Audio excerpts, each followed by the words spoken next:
টাকা আর লোভ মানুষকে কতটা নিচে নামাতে পারে আর কতটা ভয়ঙ্কর করে তুলতে পারে সেটা মুভিটা না দেখলে বুঝতেই পারবেন না। আজকের মুভিটিতে থ্রিলার, টুইস্ট, ইমোশন, অ্যাকশন সবকিছুই পাবেন। মুভির শেষে থাকা টুইস্ট যেমন আপনার ভালো লাগবে, মুভির শেষটাও আপনার অনেক ভালো লাগবে। আশা করি পুরো মুভিটা আপনারা এনজয় করবেন। তো পুরো মুভিটা দেখার অনুরোধ রইল। তো আজ এক্সপ্লেন করতে যাচ্ছি 2024 সালে মুক্তি পাওয়া মুভি গারুদান। তো hi guys, welcome to my channel ফিল্মের গল্প। এমন নতুন আর অসাধারণ সব মুভি আর ওয়েব সিরিজের এক্সপ্লেনেশন বাংলায় দেখতে চাইলে চ্যানেলটিকে সাবস্ক্রাইব করে রাখতে পারেন। মুভির শুরুতেই মিনিস্টার থালাঙ্গাকে দেখানো হয়, যে একটি কনফারেন্সের জন্য আসে, কিন্তু সেখানে একজন লয়ার তার জন্য অপেক্ষা করছিল। সেই লয়ারকে বলে, এইসব কথা এখানে বলা যাবে না, তুমি আমার সাথে এসো। লয়ার যখন তার সাথে গাড়িতে উঠতে যাবে, থালাঙ্গা বলে, তুমি অন্য গাড়িতে এসো, আমার সাথে একজন লোক আসবে। তাই সেই লয়ার অন্য গাড়িতে আসে। তখনই একটি লরি এসে লয়ারের গাড়িটাকে অ্যাক্সিডেন্ট করে। খবরে দেখানো হয় সেই অ্যাক্সিডেন্টে মিস্টার থালাঙ্গা বেঁচে গেলেও লয়ার এবং তার ড্রাইভার মারা যায়। আসলে নিউজটা এমনভাবে দেখানো হচ্ছিল যে অ্যাটাকটা মিনিস্টারের উপরেই হয়েছিল, কিন্তু পরে মিনিস্টার এবং তার লোকের কথা থেকে আমরা জানতে পারি এই অ্যাটাকটা মিনিস্টারই করিয়েছিল, কারণ সেই লয়ার মিনিস্টার থালাঙ্গাকে ব্ল্যাকমেল করে একটা প্রপার্টি 50% অংশ দাবি করছিল। এই জন্যই মিনিস্টার তাকে এভাবে মেরে ফেলে। এই মিনিস্টার খুব একটা সুবিধার লোক নয়, সে কালো ভালো সব ধরনের বিজনেসই করে। যে প্রপার্টির জন্য সেই লয়ার মিনিস্টার থালাঙ্গাকে ব্ল্যাকমেল করছিল, সেই প্রপার্টিটা দেখতে আসে। সেখানে অন্য একজন উকিল তাকে বলে, এই প্রপার্টিটা হচ্ছে একটি মন্দিরের। বহু বছর আগে একটি জমিদার বংশের লোক এই প্রপার্টি এই মন্দিরের নামে করে দিয়ে যায়। তার উত্তরসূরিরা একটা সময় এই জমিটাকে মন্দিরের পুরোপুরি অংশ হিসেবে ঘোষণা করে অস্ট্রেলিয়ায় চলে যায় এবং সেখানেই তারা সিটিজেন হয়ে যায়। তাই এই জমির আর খবরও তারা নেয়নি। অন্যদিকে এই বিশাল জমিটা যে মন্দিরের সেটাও তেমন কেউ জানে না। মিনিস্টার বলে, তার মানে এই জমিটা পরিত্যক্ত। যে করেই হোক এই জমিটা আমার নামে লিখিয়ে নেওয়ার জন্য ব্যবস্থা করো। এই জমির মূল্য প্রায় 3,000 কোটি টাকা। যে করেই হোক এটা আমার চাই। লয়ার বলে, জমির পরিমাণটা অনেক বেশি, একটা পথ খোলা আছে, সেই পথে কাজ করলে কাজটা অনেক বেশি সহজ হয়ে যাবে। সেই মন্দিরের ভেতরেই একটা বাক্স রাখা আছে। সে বাক্সের ভেতরে মন্দিরের গহনা এবং আরও কিছু কাগজপত্র রয়েছে। সেটার ভেতরেই এই জমির একটা লিখিত দলিল রয়েছে। সেটা যদি আমরা হাতে পেয়ে যাই তাহলে এই জমিটা খুব সহজেই আপনার নামে করে দেয়া যাবে। সেই মন্দিরের একজন নির্বাচক রয়েছে, তার কাছেই সেই চাবিটা রয়েছে, আর সেই বাক্সটা ব্যাংকের সেফ লকারে রয়েছে। সেই বাক্সটা মন্দিরে নিয়ে আসা হয় প্রত্যেক ফেস্টিভ্যালে। যদি সেখান থেকে আমরা সেই দলিলটা নিয়ে আসতে পারি তাহলে কাজটা অনেক সহজ হয়ে যাবে। মিনিস্টার থালাঙ্গা বলে, সেটা আমি জানি, তুমি টেনশন করো না, কাজ হয়ে যাবে। মিনিস্টার থালাঙ্গা অর্ডার দেয় কোম্বাই মন্দিরের ফেস্টিভ্যালের আগেই কাজটা যেন তারা করে ফেলতে পারে। এরপরেই মন্দিরে ইন্সপেক্টর মধুবেলকে তার মেয়ের সাথে পুজো দিতে আসতে দেখা যায়। সেখানে তার মেয়ের বার্থডে ছিল। মধুবেল বলে, আজকে সন্ধ্যায় তোমার জন্মদিনের পার্টি হবে। কিন্তু মেয়েটি বলে, বাবা, জন্মদিনে আমার কোনো গিফট লাগবে না, তোমাকে একটা অনুরোধ করব, তোমাকে সেটা রাখতে হবে। আমি এখন 6 গ্রেডে পড়ি, এরই মধ্যে তুমি 7 বার ট্রান্সফার হয়ে গেছো। এতবার ট্রান্সফার হতে আমার ভালো লাগে না। প্রত্যেকবার নতুন নতুন বন্ধু বানাতে হয়। এখানে আমার অনেকগুলো নতুন বন্ধু হয়েছে। প্লিজ 10 গ্রেড পর্যন্ত তুমি আর কোথাও ট্রান্সফার হয়েও না। মধুবেল বলে, ঠিক আছে, তুমি বাসায় যাও। মধুবেল তার মেয়ে এবং স্ত্রীকে বাড়িতে পাঠিয়ে দিয়ে বলে, আমি এসপি অফিসে যাচ্ছি রিজাইন দেওয়ার জন্য। মধুবেল তার হায়ার অফিসারের কাছে আসে এবং রিজাইনের লেটার দেয়, কিন্তু তার হায়ার অফিসার বলে, হুট করে এমনটা কেন, এর কারণ কি? আর তুমি তো এখানে এসেছো মাত্র 3 মাস হলো, এখন তো তোমাকে কেউ ট্রান্সফার করছে না, তাহলে রিজাইন কেন দিচ্ছ? এর আগে তো অনেকবার ট্রান্সফার হয়েছো, তখন কিছুই বলনি। মধুবেল বলে, এবারের কারণটা অনেক বিশাল। এই 3 মাসে যেটা হয়ে গেছে সেটা রিজাইন দেওয়ার জন্য যথেষ্ট। কিন্তু সেই হায়ার অফিসার মধুবেলের কথা মানে না, বলে, রিজাইন দেওয়ার প্রপার কারণ তুমি আমাকে লিখিত করে জানাবে, তারপরেই আমি তোমার রিজাইনটা গ্রহণ করব, তার আগে নয়। মধুবেল বলে, আমার এতবারের ট্রান্সফারের কারণে আমার পরিবারকে অনেক সাফার করতে হয়েছে। এছাড়া আমার রিজাইনের আরও একটা কারণ রয়েছে, চোখ কান। তখনই 3 মাস আগের ঘটনা দেখানো হয়, যেখানে মধুবেল এই শহরে প্রথমবারের মতো ট্রান্সফার হয়ে আসে। তখনই প্রথমবারের মতো তার চোকানের সাথে দেখা হয়।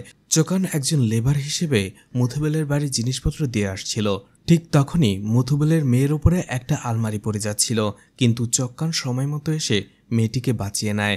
এতে মুথুবেল অনেক খুশি হয় এবং একজন কনস্টেবলকে জিজ্ঞেস করে এই চক্কানকে। সেই কনস্টেবল বলে চক্কান করুণার হয়ে কাজ করে, সে একজন বিশ্বস্ত কর্মচারী। এরপরে সে হায়ার অফিসার মুথুবেলকে কল করে এবং বলে আদি আর করুণার ব্যাপারে সব ডিটেলস জোগাড় করো এবং মিনিস্টারের সাথে দেখা করো, বাকিটা সেই তোমাকে বুঝিয়ে দেবে। ঠিক তখনই একজন পুলিশ অফিসারকে দিয়ে মুথুবেল আদি এবং করুণার ব্যাপারে জানতে চায়। সেই পুলিশ অফিসার বলে আদি এবং করুণা ছোটবেলা থেকেই দুই বন্ধু। আদি বড় হয়ে একটি লরির বিজনেস করে, এটি ট্রান্সপোর্ট। আদি প্রচণ্ড রাগী, সে কথা বলার চাইতে হাত বেশি চালায়। করুণা জমিদার বংশের ছেলে, কিন্তু তাদের সেই জমিদারি এখন আর নেই। তাদের জমিদারি ধ্বংস হয়ে গেল, শুধুমাত্র তাদের বাড়িটাই এখন রয়েছে।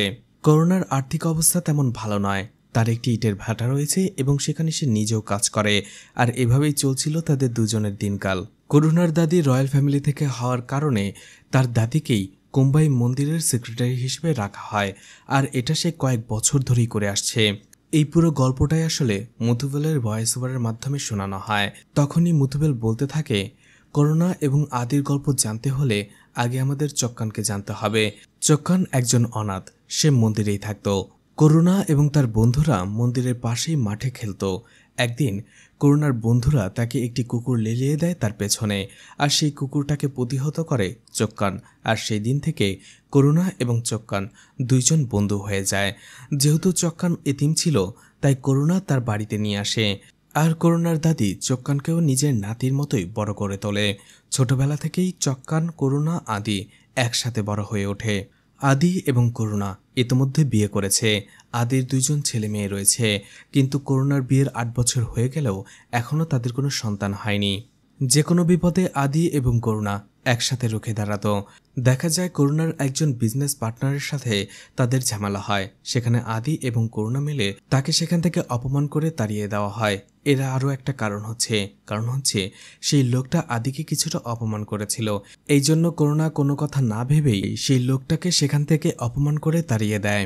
এরপরে ভানসালি নামের একটি মেয়েকে চক্কানের সাথে দেখা করতে দেখা যায়। ভানসালি তাকে বলে করুণা তোমাকে থাপ্পড় কেন মারলো? চক্কান বলে ওটা কিছু নয়, একটা ভুল বোঝাবুঝি হয়েছে।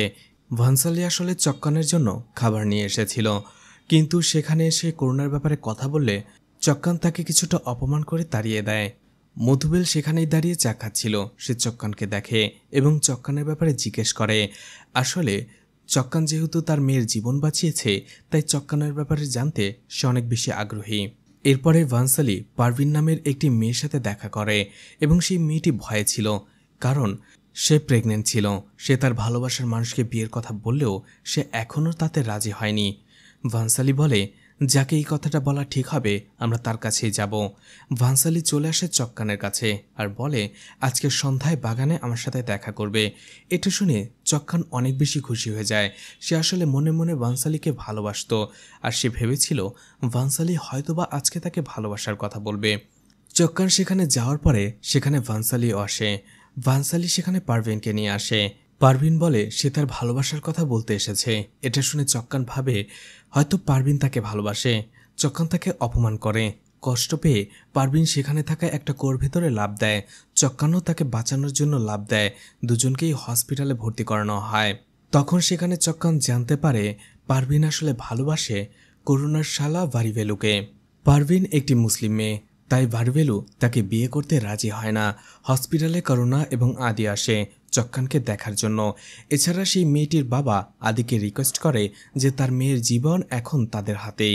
চক্কানের কাছ থেকে করুণা এবং আদি সবকিছু শুনতে পায়। আদি বলে এটাই ভালো হবে যে মেয়েটার জীবন নষ্ট না করে তোমার শালাকে বলো তাকে বিয়ে করে নিতে। অবশেষে করুণাও সবাইকে জোর করে এবং ভারিভেলুর বাবাকে বলে আপনার ছেলে যদি মেয়েটাকে বিয়ে না করে তাহলে আপনার মেয়েও আমার সাথে থাকতে পারবে না। অবশেষে বাধ্য হয়ে ভারিভেলু পারভিনকে বিয়ে করে, আর সেই বিয়ের অনুষ্ঠানেই ভানসালি চক্কানকে প্রপোজ করে।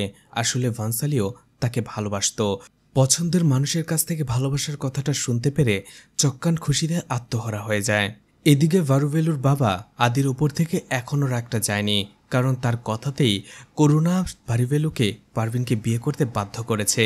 তাই একদিন ড্রিঙ্কস করে একটা ছুরি হাতে নিয়ে সে আদিকে মারতে আসে। সবাই তাকে ফেরায়। সেখানে চক্কান এবং করুণাও আসে, কিন্তু ভারিভেলুর বাবা কোনো কিছুতেই কথা শুনছিল না। নেশার ঘোরে সে একটা সময় করুণার গায়ে হাত তুলতে গেলে চক্কান তাকে চর মেরে বসে। এতে সেই লোকটা প্রচণ্ড অপমানিত হয় এখানে। আর এই জন্যই সেই দিন করুণা চক্কানকে চর মেরেছিল আর বলেছিল, সে আমার শ্বশুর, তুমি কি করে তার গায়ে হাত তুলতে পারলে। করুণা তাকে চর মারার পরেও চক্কান যখনই তাকে ডাক দেয় সে সাথে সাথে তার সাথে চলে যায় সবকিছু ভুলে। এদিকে মধুবলকে সেই মিনিস্টার থালাঙ্গার সাথে দেখা করতে দেখা যায়। সেখানে মিনিস্টার তার মেয়ের জামাই নাগরাজের সাথে মধুবলের পরিচয় করিয়ে দেয়। এই নাগরাজও বিভিন্ন ধরনের ইলিগাল বিজনেস করত। মিনিস্টার মধুবলকে সবকিছু খুলে বলে, আমার মন্দিরে একটা কাজ রয়েছে, সেটা আমার মেয়ের জামাই করবে, আর এর জন্য সে অনেক কিছুই করতে পারে। তুমি সবকিছু দেখেও না দেখার ভান করে থাকবে, এতে তোমার মঙ্গল হবে। সেখানে মধুবলকে তার 17 বার ট্রান্সফারের কথা মনে করিয়ে দেয়। মধুবল আসলে চাইছিল না এখান থেকে আর ট্রান্সফার হতে, তাই সেই মিনিস্টারের কথায় রাজি হয়ে যায়। মধুবেল সেখান থেকে যাওয়ার পরেই নাগারাজ মিনিস্টারকে বলে, কোম্বাই মন্দিরের অ্যাডমিনিস্ট্রেটরের চেয়ারম্যান হিসেবে সেই বুড়িটা রয়েছে, ও মরলেই আমি সেখানে চেয়ারম্যান হতে পারি। তখন মিনিস্টার বলে, তাহলে তুমি তাকে স্বর্গের টিকিট ধরিয়ে দাও।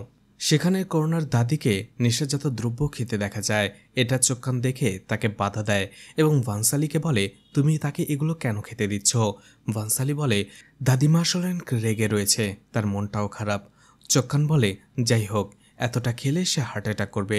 তখনই করুণা তাকে কল করে এবং বলে তার দাদিকে বাসায় নিয়ে আসতে। চোখকান সাথে সাথে তাকে বাড়িতে এনে রেখে যায়। পরের দিন সকালেই দেখা যায় তার দাদিমা মারা গেছে। তারা তিনজনই তাদের দাদিকে হারিয়ে অনেক বেশি কষ্ট পায়। এদিকে যেহেতু দাদিমা মারা গিয়েছিল, তাই সেই মন্দিরের চেয়ারম্যান হিসেবে করুণাকে দাঁড়াতে বলে, যেহেতু সে সেই বংশের উত্তরসূরি। কিন্তু এখানে নাগরাজ চলে আসে। নাগরাজ সেখানে বলে, এই মন্দিরের পরিচালনা কমিটির সাথে আমার পরিবারও অনেক দিন ধরে জড়িত রয়েছে, আর এখন আমি চেয়ারম্যান হতে চাই। সেখানে বিভিন্ন মানুষ বিভিন্ন কথা বলে, কিছুটা ঝগড়া লেগে যায়। অবশেষে নাগরাজ বলে, ঠিক আছে, তাহলে নির্বাচন হোক, নির্বাচনে যে জয়ী হবে সেই চেয়ারম্যান হবে। অবশেষে সেখানে নির্বাচনে রাজি হয় সবাই, কিন্তু করুণা নির্বাচনে দাঁড়াতে চায় না। তার হয়ে নির্বাচনে দাঁড় করানো হয় চক্কানকে।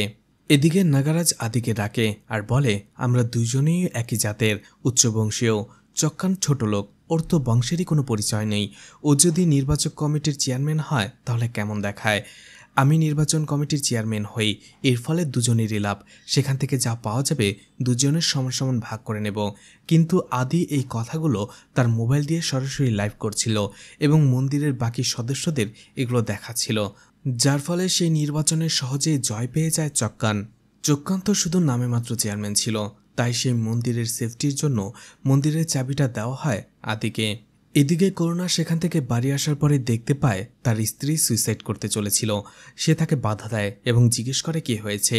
তার স্ত্রী কাঁদতে কাঁদতে বলে, তোমাদের পূর্বপুরুষেরাই এই মন্দিরের চেয়ারম্যান হিসেবে নির্বাচিত হয়েছে, কিন্তু তুমি সেটা হতে পারলে না, তোমার পরিবর্তে ওই চক্কান হয়ে গেল। আমি কত স্বপ্ন নিয়ে এই বাড়ির বউ হয়ে এসেছিলাম যে আমার একটা পরিবার হবে, রয়্যাল ফ্যামিলির, আমার বাচ্চারা অনেক সুখে থাকবে, কিন্তু কোথায় আর কি, আমার আর আমার সন্তানদের ভবিষ্যৎ তো এই ভাঙা দালানেই কাটবে। কথাটা শুনে করুণাও অনেকটা কষ্ট পায়।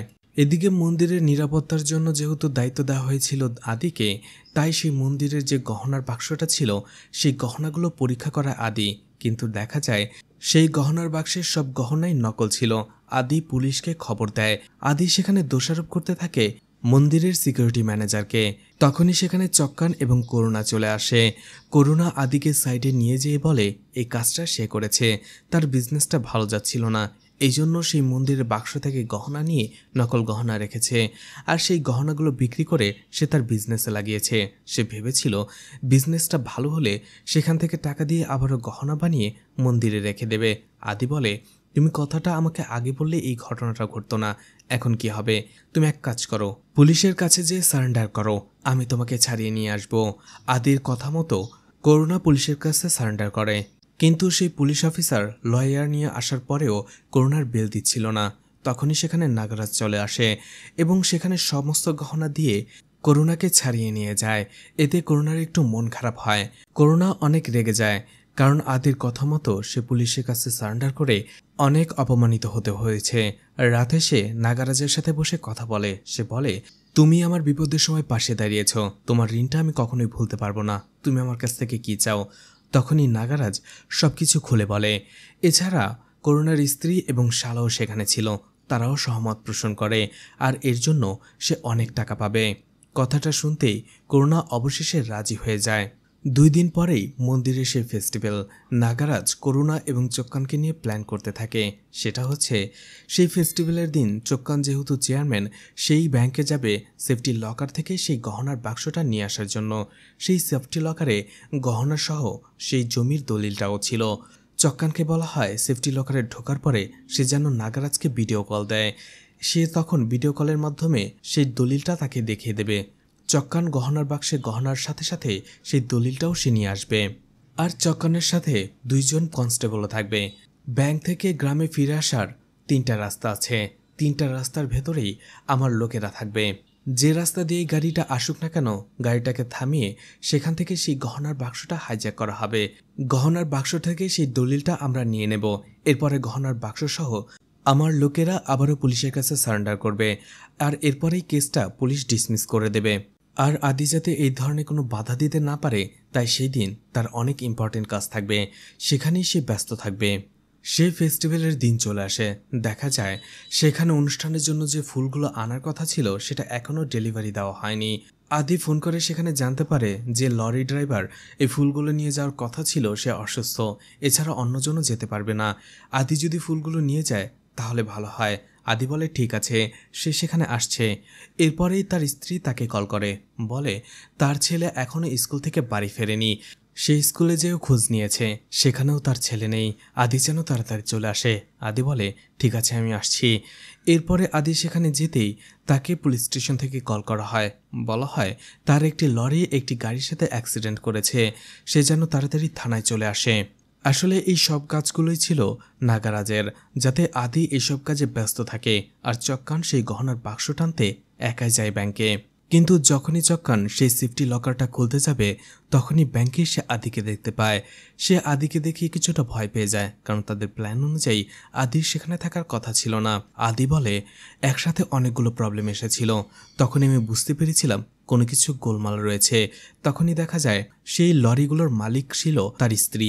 এই জন্য থানায় লরির বিষয়টা দেখার জন্য আদির সাথে তার স্ত্রী যায় এবং সে সেখানেই থেকে যায়। এরপরে আদি কল করেছিল বানসালিকে, আর বানসালি আদির ছেলেকে খুঁজে বের করে ফেলেছিল। অন্যদিকে ফুলগুলো সে একজন লোক পাঠিয়ে নিয়ে আসার ব্যবস্থা করে। আর এইভাবেই সব কিছু ছাপিয়ে আদি ব্যাংকে চলে আসে। তারপরেও সেফটি লকার খোলার জন্য চক্কান একাই ভেতরে যায় এবং কথা মতো নাগারাজকে ভিডিও কল দেয় এবং সেই পেপারটা অর্থাৎ দলিলটা সে বাক্সের ভেতরে নিয়ে আসে।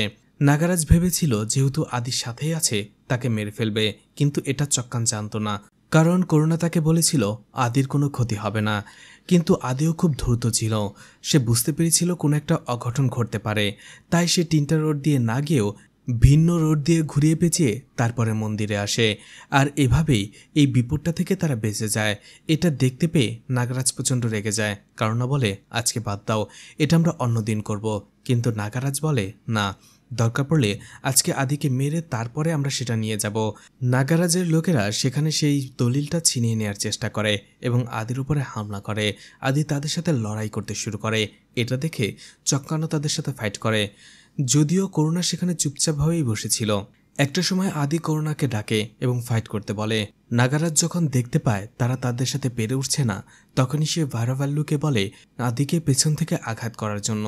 চক্কানের উপরে সেই সময়টাতে গড ভর করে, যেমনটা কান্তারে মুভিতে দেখানো হয়েছিল। এই ফাইট সিনটা সত্যি খুব অসাধারণ ছিল। চক্কান তখনই একটা দা নিয়ে ভাল্লাভেরুর হাত কেটে ফেলে যখন সে আদিকে আঘাত করতে যাচ্ছিল। চক্কানের যখন জ্ঞান ফেরে অর্থাৎ সে স্বাভাবিক হয়, সে থানায় যেয়ে সারেন্ডার করে। আদি তাকে সেখান থেকে ছাড়িয়ে নিয়ে আসে। এদিকে ভাল্লাভেরুর বাবা প্রচণ্ড রেগে যায় আর বলে আমি চক্কানকে কিছুতেই ছাড়ব না। করুণা বলে চক্কান যা করেছে ঠিকই করেছে, আমি ওকে বলেছিলাম আদির উপরে হামলা না করতে, ও কি করে আদির উপরে হামলা করলো।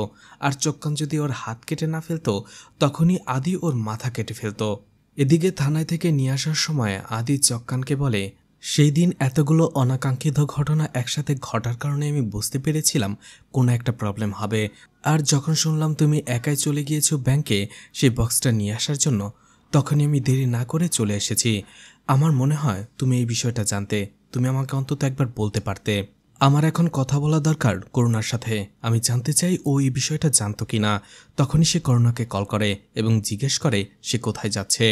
করুণা বলে সে মিনিস্টারের কাছে যাচ্ছে, মিনিস্টার তাকে যেতে বলেছিল। তখনই সেখানে আদি বলে আমি এবং চক্কানো আসছি। অবশেষে তারা তিনজনই একসাথে মিনিস্টারের কাছে চলে যায়। মিনিস্টার তাদের 2 ব্যাগ ভরে টাকা দেয়। কারণটা হচ্ছে তারা যেন আপোষে সেই কাজটা করতে দেয়। তারা ব্যাগটা নিয়ে তখন সেখানে চলে আসে। রাতের বেলায় চক্কান, আদি এবং করুণা একসাথে কথা বলতে থাকে।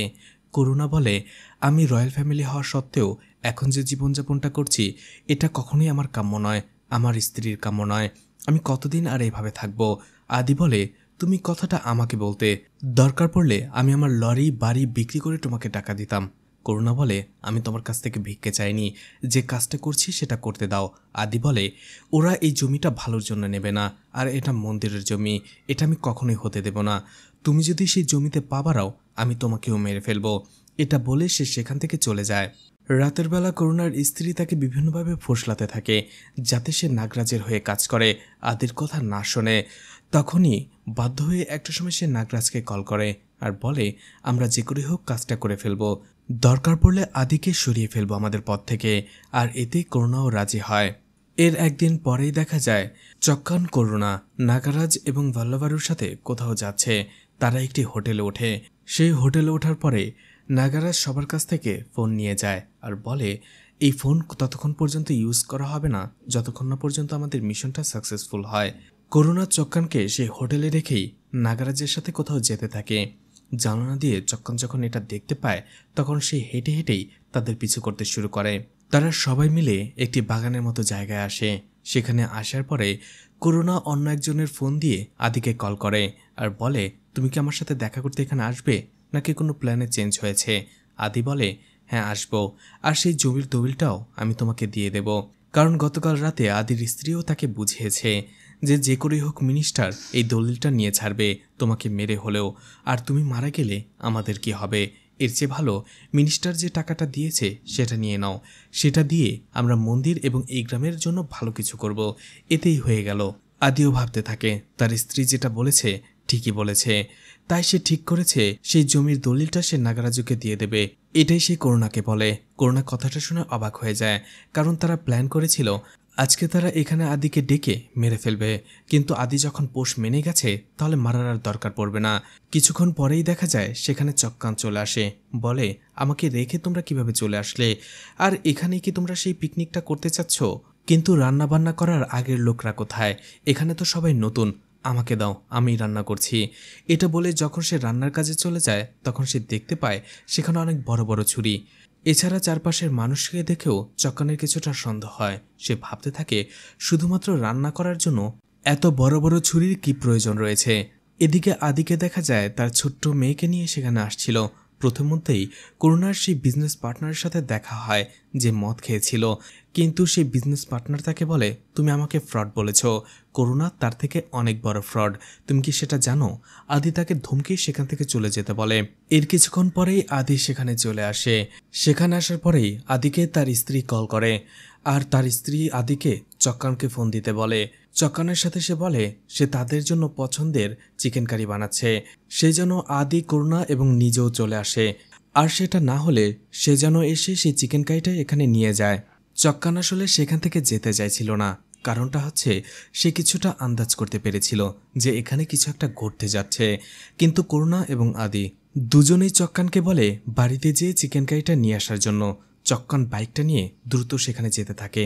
চক্কান সেখান থেকে চলে যাওয়ার পরপরই আদি লাথি মারে করুণাকে। আদি যখনই তার মেয়েটাকে গাড়িতে রেখে আসতে যাবে তখনই নাগারাজুর লোকেরা তাকে পেছন থেকে আঘাত করে। কিন্তু তারপরেও আদি সেই সব লোকেদের সেখানে একে একে দুর্ধর্ষভাবে মেরে ফেলতে থাকে। আদিকে পেছন থেকে করুণা যখন আঘাত করতে যাবে অন্য একটা লোকের হাতে লেগে করুণা হাতে আঘাত পায়। আদি বুঝতে পারেনি যে করুণাও তাকে মারতে চায়। তাই এটা দেখার পরে আদির সাথে সাথেই করুণার হাতে ব্যান্ডেজ করে দেয় এবং সেই লোকগুলোকে মারতে শুরু করে। কিন্তু একটা সময় আদিকে আবারও পেছন থেকে আঘাত করে করুণা। এটা দেখার পরে বাঘের মতো গর্জন করা আদি একেবারেই নিস্তব্ধ হয়ে যায়। আসলে আপন মানুষরা যখন আঘাত করে সেটা দেখার পরে আর কোনো লড়াই করারই শক্তি থাকে না। সেটাই হয়েছিল আদির সাথে। আদি শুধু এক পলকে করুণাকে দেখতে থাকে, তার চোখ বেয়ে পানি পড়তে থাকে। আদির চোখ দুটো যেন কথা বলছিল। সে হয়তো বলছিল করুণা চাইলেই আদি তার নিজের জীবনটাও দিয়ে দিত, তাহলে কেন সে এমনটা করলো? এতদিনের বন্ধুত্ব করুণা এক নিমিষে শেষ করে দিল। অবশেষে দেখা যায় নাগারাজের লোকেরা সেখানে আদিকে নির্মমভাবে মেরে ফেলে, আর ভাল্লাভারও তার প্রতিশোধ নেয়ার জন্য সেখানে আদির একটা হাত কেটে ফেলে। অন্যদিকে চক্কান খুব দ্রুত সেখান থেকে ফিরে আসার পরেই দেখতে পারে সেই বাগানের গেটটা লাগানো। সে বুঝতে পারে ভেতরে কিছু হয়েছে। আশপাশটা ভালো করে খুঁজতে থাকে। তখনই দেখতে পায় কিছু দূরেই আদির গাড়িটা দাঁড়িয়ে রয়েছে। গাড়ির কাছে গেলেই দেখা যায় আদির মেয়েটা সেখানে কাঁদছে। আদির মেয়েকে কোলে নিয়ে চক্কান সেখানে আদিকে খুঁজতে থাকে। ঠিক তখনই সে দেখতে পায় আদির লাশটা ক্ষত বিক্ষত অবস্থায় পড়ে আছে জঙ্গলে। সে কান্নায় ভেঙে পড়ে। খবর পেয়ে আদির স্ত্রীও সেখানে চলে আসে। এদিকে করুণাকে দেখা যায় বিশাল অঙ্কের টাকা পেয়ে সে আরামায়েশ করতে থাকে। অন্যদিকে আদির পরিবারের শোকের ছায়া নেমে আসে। আদির স্ত্রী থানায় চলে আসে তার স্বামীর হত্যার বিচার চাইতে, কিন্তু সেখানকার একজন পুলিশ অফিসার বলে আদিকে যারা খুন করেছে তাদের 4 জনকে আমরা ধরে ফেলেছি। আসলে একটা লরি নিয়ে তাদের সাথে আদির ঝামেলা হয়েছিল। আদি এতে রেগে গিয়ে তাদের প্রচণ্ড মেরেছিল, তাই তারা প্রতিশোধ নেওয়ার জন্যই আদিকে খুন করেছে। কিন্তু আদির স্ত্রী বলে আমি জানি এরা আদিকে মারেনি, আদিকে মেরেছে করুণা, কারণ আমার সাথে কথা হয়েছিল। একই জায়গায় আদি এবং করুণা ছিল। তখনই সেখানে পুলিশ অফিসার মুথুবেল চলে আসে। আদির স্ত্রী তার সাথে কথা বলতে থাকে এবং সবকিছু খুলে বলে। মুথুবেল বলে কিন্তু আমাদের কাছে প্রমাণ রয়েছে করুণা সেদিন অন্য একটা গ্রামে ছিল, তার মোবাইল লোকেশন সেটাই বলছে। আপনি যেটা বলছেন সেটার পক্ষে যদি কোনো এভিডেন্স থাকে তাহলেই আমরা করুণাকে অ্যারেস্ট করতে পারবো। তখনই তার চক্কানের কথা মনে পড়ে। আদির স্ত্রী চক্কানকে নিয়ে আসে থানায়। মুথুবেল তাকে জিজ্ঞেস করে যে সেই দিন করুণা ঘটনাস্থলে উপস্থিত ছিল কিনা, কিন্তু চক্কান বলে না। এটা শুনে আদির স্ত্রী প্রচণ্ড রেগে যায়, বাইরে আসে। সে অনেক কষ্টও পায়। আদির স্ত্রী চক্কানকে বলে তুমি এমনটা কেন বললে? আদি তোমাকে অভিভাবকের মতো আগলে রেখেছে, সেই তার নামই তুমি মিথ্যে বললে। আদির স্ত্রী সেখান থেকে চলে যায়। তখনই দেখা যায় যে কেন চক্কান মিথ্যে বলল। আসলে আদির খুন হওয়ার সাথে সাথেই চক্কান গিয়েছিল করুণার সাথে দেখা করতে, কিন্তু করুণা তাকে বলেছে সে কখনো ভাবতেই পারেনি যে আদি তাকে খুন করতে চাইবে। চক্কান সেখান থেকে আসার পরপরই আদি তার উপরে হামলা করে। সে তাকে মেরেই ফেলছিল, কিন্তু সেখানে নাগরাজের লোকেরা তাকে বাঁচিয়ে ফেলে। আর সেই আঘাতটাও সে চক্কানকে দেখায়, যেটা তার হাতে লেগেছিল। করুণা তাকে বলে আদি আসলে সেই জমির লোভে পড়ে গিয়েছিল। আদিকে তারা মেরে না ফেললে আদি আমাকে মেরে ফেলতো। তুই তো জানিস সবার কাছে মিথ্যে বললেও আমি তোর কাছে সত্যিটা ঠিকই বলি, তোর কাছে আমি সবকিছু শেয়ার করি। চক্কান যেহেতু করুণার একনিষ্ঠ ভক্ত ছিল, তাই করুণা যা বলে চক্কান মুখ বুজে বিশ্বাস করে নেয়। করুণা তাকে রিকোয়েস্ট করেছিল পুলিশ যদি তাকে এই ব্যাপারে কিছু জিজ্ঞেস করে চক্কান যেন বলে করুণা সেই দিন অন্য গ্রামে ছিল। এই জন্যই চক্কান পুলিশের কাছে অমন মিথ্যে কথা বলেছে। এদিকে আদির স্ত্রীর কষ্ট আদির বড় ছেলে একেবারেই দেখতে পারছিল না। অন্যদিকে সেই ঘটনার পরে ভানসালি চক্কানকে অ্যাভয়েড করছিল। চক্কান যখন তাকে জিজ্ঞেস করে তখন ভানসালি বলে তুমি যেটা করেছো একেবারেই ঠিক করনি। আমিও জানি সেদিন করুণা আদির সাথেই ছিল, আর এটার প্রমাণ আমি নিজেই। কিন্তু তুমি থানায় মিথ্যে বলেছ। তুমিও তো আদির পরিবারের একটা অংশ ছিলে। বুঝলাম করুণা তোমার বন্ধু, কিন্তু তুমি ভুল করলে কি তুমি সেই ভুলটাও তাকে সাপোর্ট করবে? এমনটা তো নয়। এদিকে আদুর বড় ছেলে একটা চাকু নিয়ে তার বাবার হত্যার প্রতিশোধ নেওয়ার জন্য করুণার বাড়িতে চলে আসে, কিন্তু আদিকে অ্যাটাক করার আগেই চক্কান তাকে দেখে ফেলে এবং তাকে একটা পাশে লুকিয়ে ফেলে। তখনই একটা শব্দ হয় আর করুণা সেখানে চলে আসে, কিন্তু করুণা সেখানে কাউকেই দেখতে পায় না। তখনই সেখানে তার সাথে ভানসালির দেখা হয়। ভানসালি তার সাথে রেগেছিল। ভানসালি তাকে বলে তুমি এতটা নিষ্ঠুর কি করে হতে পারলে? তুমি যা যা করেছ আমি সবকিছু জানি। এতে করুণা রেগে যায় এবং ভানসালির গায়ে হাত তুলে টানতে টানতে তাকে কোথাও নিয়ে যায়। এদিকে করুণার শালা তাকে জানায় আদির বড় ছেলেকে একটি চাকু নিয়ে তোমার বাড়ির দিকে আসতে দেখা গেছে। আমার মনে হয় ও তোমাকে খুন করতে চায়। ছেলেটা কিছুদিন পরেই বড় হয়ে যাবে। আজকে তোমাকে খুন করতে না পারলেও পরে তোমাকে অবশ্যই খুন করার চেষ্টা করবে। আমাদের উচিত ওর বাবার সাথে সাথে ওকেও মেরে ফেলা। তখনই নাগারাজ তাকে কল করে এবং করুণাকে বলে তোমার শালা যেটা বলেছে সেটা ঠিকই। আমাদের উচিত আদির ছেলেকেও মেরে ফেলা, না হলে ও কয়েক বছর পরেই আমাদের জন্য হুমকি হয়ে দাঁড়াবে। এদিকে আদির স্ত্রীকে তার ছেলেকে খুঁজতে দেখা যায়। তার ছেলেকে খুঁজে না পেয়ে সে অনেকটাই দুশ্চিন্তায় ছিল। ঠিক তখনই সে চক্কানকে দেখতে পায়, কিন্তু চক্কানকে দেখে সে রেগে যায় আর বলে, তুমি আমার চোখের সামনে থেকে চলে যাও, তুমি তো একজনের বিশ্বস্ত কুকুর। চক্কান বলে, হ্যাঁ কি করব, আমি বিশ্বস্ত একজন কুকুর, আমি তো বিশ্বাসঘাতকতা করতে পারি না। এরপরেই যা হয়েছে সে পুরোটা খুলে বলে।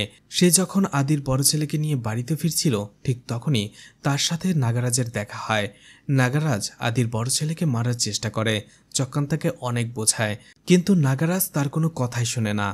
অবশেষে আদির ছেলেকে বাঁচানোর জন্য চক্কান তার ভয়ঙ্কর রূপ ধারণ করে আর নাগারাজুকে সেখানে ভয়ঙ্করভাবে মেরে ফেলে। চক্কান বলে, তুমি যখন এই গ্রামের মাটিতে পা দিয়েছ তখনই আমাদের তিনজনের মধ্যে বিভেদ হতে শুরু করেছে, সবকিছুর জন্য তুমিই দায়ী। সেখানে সে নাগারাজুকে মেরে ফেলে। এটা শোনার পরে আদির স্ত্রী চক্কানের প্রতি কৃতজ্ঞতা প্রকাশ করে। চক্কান তাকে বলে সে যেন তার মেয়ে এবং ছেলেকে নিয়ে এই গ্রাম থেকে চলে যায়, এই গ্রামের মাটি দূষিত হয়ে গেছে। কিন্তু আদির স্ত্রী বলে, যতক্ষণ না পর্যন্ত করুণা মারা যাবে আমি এই গ্রাম থেকে যাব না, আমি ওর মৃত্যু দেখতে চাই। চক্কান সেখানে চুপ করে দাঁড়িয়ে থাকে। আদির স্ত্রী সেখান থেকে চলে যায়। এদিকে রাতের বেলায় চক্কান করুণার বাড়িতেই ভানসালির ভাঙা চুরি পড়ে থাকতে দেখে। সে একজনকে জিজ্ঞেস করে ভানসালি কোথায়, কিন্তু সেও বলতে পারে না ভানসালি কোথায় গেছে। রাতের বেলায় চক্কানকে ডাকে করুণা। করুণা বলে, এখন আমার আশেপাশে অনেক শত্রু বেড়ে গেছে, সবাই আমাকে মারতে চায়, আর আমি চাই তুই আমাকে রক্ষা করিস। এই বলে সে করুণাকে একটি গান ধরিয়ে দেয়। এরপরে দেখা যায় করুণা যেখানেই যেত চক্কান তার পিছু পিছু যেত এবং গানটা নিয়ে তার বডিগার্ড হিসেবে দাঁড়িয়ে থাকতো। এদিকে নাগারাজুকে যে চক্কান মেরেছে এটা কেউ ধারণাই করতে পারছে না, কেউ বুঝতেই পারছে না যে নাগারাজুকে কে মারল। তখনই একজন লোক এসে করুণাকে খবর দেয় যে চক্কানকে পুলিশ ধরে নিয়ে গেছে। সে থানায় আসতে শুরু করে। অন্যদিকে পুলিশরা চক্কানকে ধরে নিয়ে এসেছে, তার একটা কারণ হচ্ছে নাগারাজুকে চক্কান যখন মারছিল তখন দূর থেকে একজন লোক দেখে ফেলেছিল, সেই পুলিশকে এসে বলেছে। পুলিশরা তাকে টর্চার করে এবং সবকিছু স্বীকার করে নিতে বলে। তখনই সেখানে পুলিশ অফিসার মুথুভেলু আসে। চক্কানকে বলে, তুমি যেটা করেছো স্বীকার করে নাও, তারপরে আমি তোমাকে সাহায্য করব। কিন্তু তারপরেও চক্কান মুখ খোলে না। তখনই করুণা চলে আসে থানায় চক্কানকে ছাড়ানোর জন্য, কিন্তু পুলিশের কাছ থেকে সে জানতে পারে তাকে ধরে নিয়ে আসা হয়েছে নাগারাজুর খুনের দায়ে। এটা শুনে সে অবাক হয়ে যায়। সে চক্কানকে জিজ্ঞেস করে কথাটা সত্যি কিনা। চক্কান সবকিছু খুলে বলে দেয় যে হ্যাঁ, নাগারাজু আদির বড় ছেলেকে মারতে চাইছিল, আমি তাকে বাঁচানোর জন্য বাধ্য হয়ে তাকে মেরেছি। তখনই করুণার স্ত্রী তাকে কল করে আর বলে তার ভাইকে খুঁজে পাওয়া যাচ্ছে না। এটা শুনে সে প্রচণ্ড রেগে যায়, বলে তোমার ভাইকে তুমিই খোঁজো। তখনই তার সন্দেহ হয়। সে চক্কানের দিকে তাকায়। চক্কান বলে, হ্যাঁ, ও আদির বড় ছেলেকে মারতে চাইছিল, তাই তাকেও আমি মেরে ফেলেছি। তখনই একটা ফ্ল্যাশব্যাক দেখানো হয়।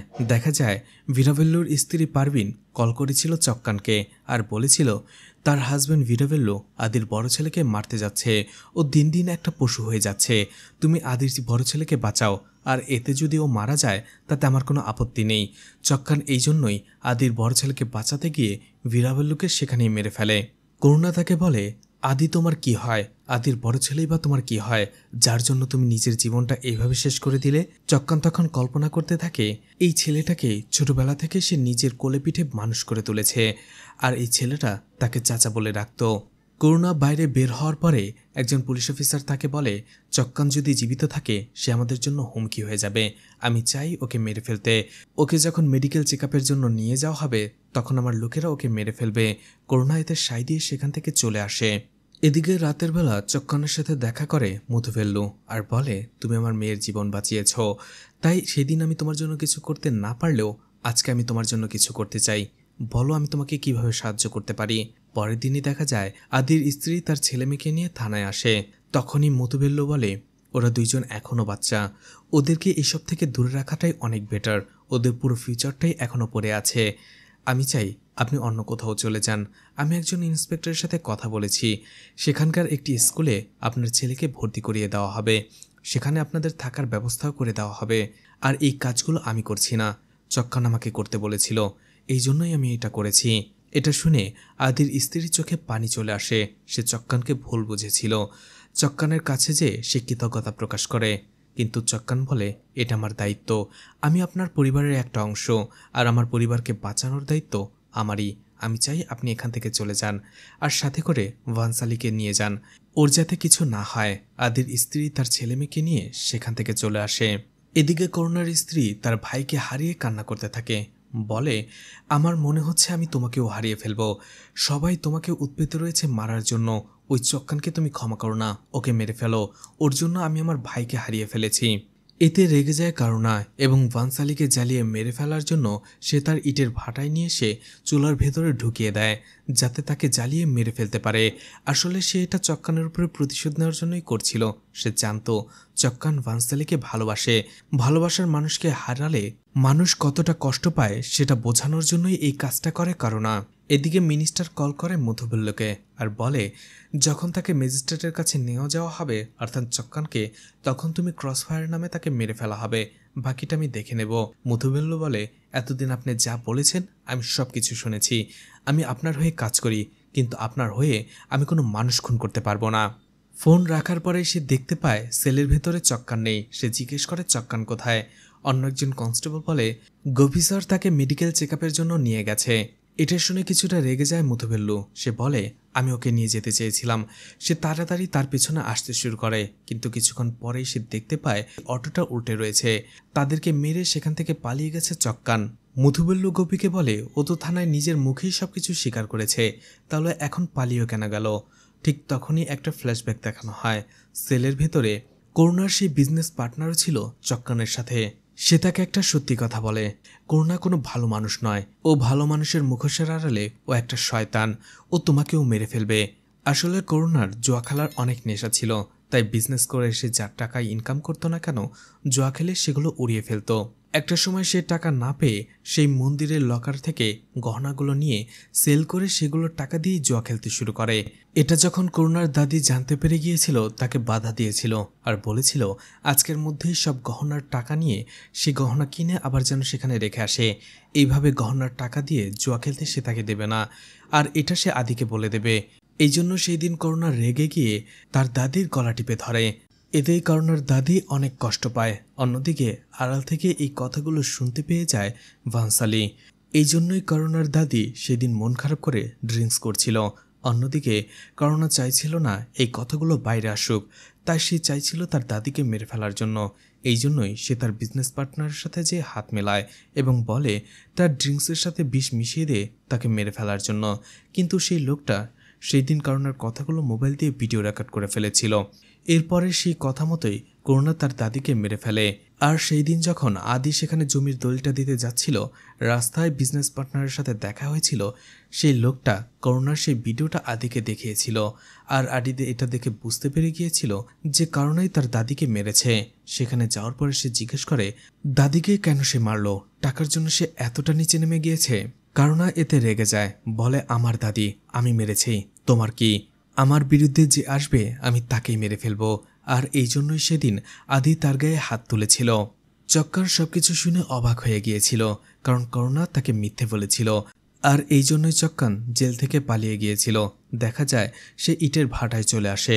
করুণাকে জিজ্ঞেস করে, আমি সব জানতে পেরে গিয়েছি, তুমি মিথ্যে কেন বললে? তুমি দাদিকে খুন করেছ, আদিকে খুন করেছ, আর কতজনকে খুন করবে? তুমি তো বলেছিলে তুমি আমাকে সবকিছু বলো, কিন্তু এটা কেন বললে না? আমি তো তোমাকে বিশ্বাস করেছিলাম। তুমি এক কাজ করো, আমাকেও মেরে ফেলো, তাহলেই আমি শান্তি পাবো। তখনই সেখানে একটি মেয়ের কাশির শব্দ শুনতে পায় সে, আর বুঝতে পারে চক্কান যেটা বানসালি। সে বানসালিকে খুঁজে বের করে একটা কুকুরের সাহায্যে। সে দেখতে পায় বানসালিকে আগুনে জ্বালানো হচ্ছিল। তখনই সেখানে বানসালিকে সে বাঁচিয়ে নেয় এবং করুণার লোকদের মারতে শুরু করে, কিন্তু করুণা তাকে আঘাত করে। কিন্তু চক্কান তার গায়ে একবারের জন্য হাত তোলে না। চক্কান শুধু বলে, তুমি আমাকে মেরে ফেলো, কিন্তু বানসালি মেয়েটা নিষ্পাপ, ওকে ছেড়ে দাও। এতে করুণা আরও রেগে যায় আর চক্কানকে আঘাত করে। ঠিক তখনই সেখানে আদির স্ত্রী এবং তার ছেলে চলে আসে। সে আসলে খোঁজ পেয়েছিল যে বানসালি এখানেই আছে, আর যেহেতু চক্কান বানসালিকে দেখে রাখতে বলেছিল, তাই সে বানসালিকে উদ্ধার করার জন্যই এসেছিল এখানে। চক্কান তাদের সেখান থেকে চলে যেতে বলে। অন্যদিকে করুণা আদির স্ত্রীকে মারতে শুরু করে। এটা দেখে আদির ছেলে করুণার পায়ে আঘাত করে, করুণা তাকেও আঘাত করে। এটা দেখে চক্কান এই প্রথমবারের মতো করুণাকে আঘাত করে। সেখানে করুণার সব লোকদের সে মারতে শুরু করে। একটা সময় আবারও পেছন থেকে করুণা চক্কানকে আঘাত করে। চক্কানকে সে মেরে ফেলতেই যাচ্ছিল। ঠিক ওই সময়টাতে তার মনে হচ্ছিল যে সে আগে চক্কানের চোখের সামনেই আদির স্ত্রী এবং তার ছেলেকে মারবে। করুণা বলে, তুমি এখন চোখের সামনে ওদের মারতে দেখবে। এটা বলে করুণা যখনই তাদের দিকে আঘাত করতে যাবে, চক্কান উঠে গিয়েই করুণাকে আঘাত করে আর নির্মমভাবে সেখানেই করুণাকে মেরে ফেলে। চক্কান তার একমাত্র বন্ধুকে মারার পরে বলে, তুমি আমাকে বিশ্বস্ত কুকুর থাকতে দিলে না, তুমি আমাকে অবিশ্বস্ত একজন মানুষে পরিণত করে ছাড়লে। সে প্রচণ্ড কাঁদতে থাকে সেখানে। সবকিছু হারিয়ে করুণার স্ত্রী সেখানেই কান্নায় ভেঙে পড়ে। সে আসলে লোভ করেছিল, আর সেই লোভের কারণে সে সবাইকে হারিয়েছে। ঘটনা প্রেজেন্টে চলে আসে। পুলিশ অফিসার মুথুভেল্লু 3 মাসের এই পুরো ঘটনাটা লিখে তার হায়ার অফিসারকে দেয় আর বলে, আমি এই জন্যই রিজাইন করতে চেয়েছি, আর এর মধ্যে আপনার নামও রয়েছে, কারণ যা ঘটেছে এর পেছনে আপনিও রয়েছেন। এখানে যারা যারা ক্রাইম করেছে সবার নামই লেখা আছে। আদি, করুণা, চক্কন, আপনার মিনিস্টার, সবার নাম। আদি আর করুণা তারা তো মারা গেছে, কিন্তু চক্কান এখনো জীবিত আছে, আর আমি চাই চক্কানের কেসটা আপনি ক্লোজ করে দেন। আর আমি জানি সেটা আপনি করতে পারবেন, কারণ এটা আপনারও কেস। চক্কানের যদি কিছু হয়, এই রিপোর্টের পুরো একটা কপি আমার কাছে আছে, আমি সেটা হায়ার অথরিটির কাছে পাঠিয়ে দেব। এরপরে কি হবে সেটা আপনি ভালো করেই জানেন। মধু বলল সেখান থেকে যাওয়ার পরে সে হায়ার অফিসার মিনিস্টারের সাথে কথা বলে এবং সবকিছু খুলে বলার পরে চক্কানের কেসটা, চক্কানকে কোনো শাস্তি দেওয়া ছাড়াই তার কেসটা ক্লোজ করে দেয় এবং তাকে ছেড়ে দেয়। চক্কান বের হওয়ার পরেই ভান্সালির সাথে দেখা করে। অন্যদিকে একটা ভয়েস ওভারের মাধ্যমে আমাদেরকে শোনানো হয়, গড আমাদের ছাড় দিলেও ছেড়ে দেন না। সেই মিনিস্টারের একটি নিউজ দেখানো হয় যে একটি সড়ক দুর্ঘটনায় মারা গেছে। সে আসলে লোভের বশবর্তী হয়ে অনেক মানুষের রক্তের বিনিময়েও এই জমিটা ভোগ দখল করতে চেয়েছিল, কিন্তু তার শেষ পরিণাম মৃত্যু। আসলে গড সবসময় আমাদের দেখেন, তাই আমরা যে পাপ করি না কেন সেটা গডের কাছে অবশ্যই ধরা পড়ে, আর এর শাস্তি আমাদের পেতেই হবে। মুভিতে দেখানো হয়েছে এত ভালো একটা বন্ধুত্বের সম্পর্ক শুধুমাত্র টাকার জন্যই নষ্ট হয়ে গিয়েছিল, আর তারা একে অপরের হাতে মারা পড়েছে। এখানেই মুভিটি শেষ হয়ে যায়। তো মুভিটি আপনাদের কেমন লেগেছে কমেন্ট করে জানাতে পারেন। ভিডিওটি ভালো লাগলে লাইক, কমেন্ট, শেয়ার করে পাশে থাকতে পারেন। এছাড়া ভিডিওটি ভালো লাগলে চ্যানেলটিকে সাবস্ক্রাইব করে রাখতে পারেন, আর নতুন ভিডিওর নোটিফিকেশন পেতে চাইলে বেল বাটনটি অন করে রাখতে পারেন। এছাড়া আমার ফেসবুক পেজ এবং ইনস্টাগ্রাম আইডিটি ফলো দিয়ে রাখতে পারেন। যে কোনো প্রয়োজনে সেখান থেকে আমার সাথে কন্ট্যাক্ট করতে পারেন। ভিডিওটি এতক্ষণ ধৈর্য ধরে দেখার জন্য ধন্যবাদ। পুরো ভিডিওতে কোথাও কোনো ভুল হলে ক্ষমাস্বরূপ দৃষ্টিতে দেখবেন আশা করি।